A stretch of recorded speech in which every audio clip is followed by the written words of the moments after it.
Is time traveling possible? There is a very short answer. Yes, no doubt. Traveling through time is possible as we know it. And that's not just a theory or assumption. The following is 100% certain. We need to separate between time travel to the future and to the past. Time travel to the future is definitely possible. Satellites were equipped with clocks. These satellites orbit the Earth at very high speeds. If you bring the satellites back to Earth after a while, you see that time has passed differently for them than for us on Earth.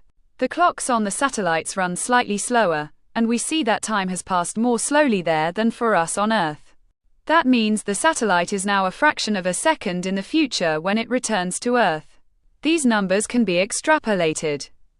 And if the speed of the satellite were higher and if it stayed longer in space, it would have traveled much further into the future once brought back to Earth. We know this today. But it is incredible that Einstein had these theories more than 100 years ago. He already stated in the theory of relativity that time is relative, and therefore does not pass the same way everywhere. So, time travel to the future is without any doubt possible. We only do not yet have the necessary technology for this, and we cannot travel at speeds close to the speed of light. Now let's come to the question of whether time travel to the past is possible.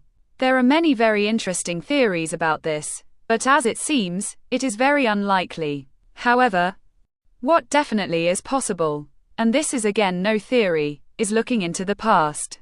And that is something we do all the time. For example, when we look at the stars. Their light reaches us very late. That means we never see their current state, and a star could already have ceased to exist long ago without us knowing it. We would only experience this thousands of years later. In other words, we can look into the past of the stars because of the distance.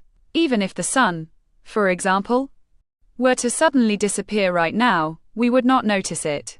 We would still see the sun for another 8 minutes. And if we placed a very huge mirror far away in space and looked at it with a telescope, the signal would reach our eyes very late, and thus we would see our own past. If you like this explanation, which is of course assured and no mere theory, you are welcome to follow this channel for more interesting videos in the future. Your interesting things.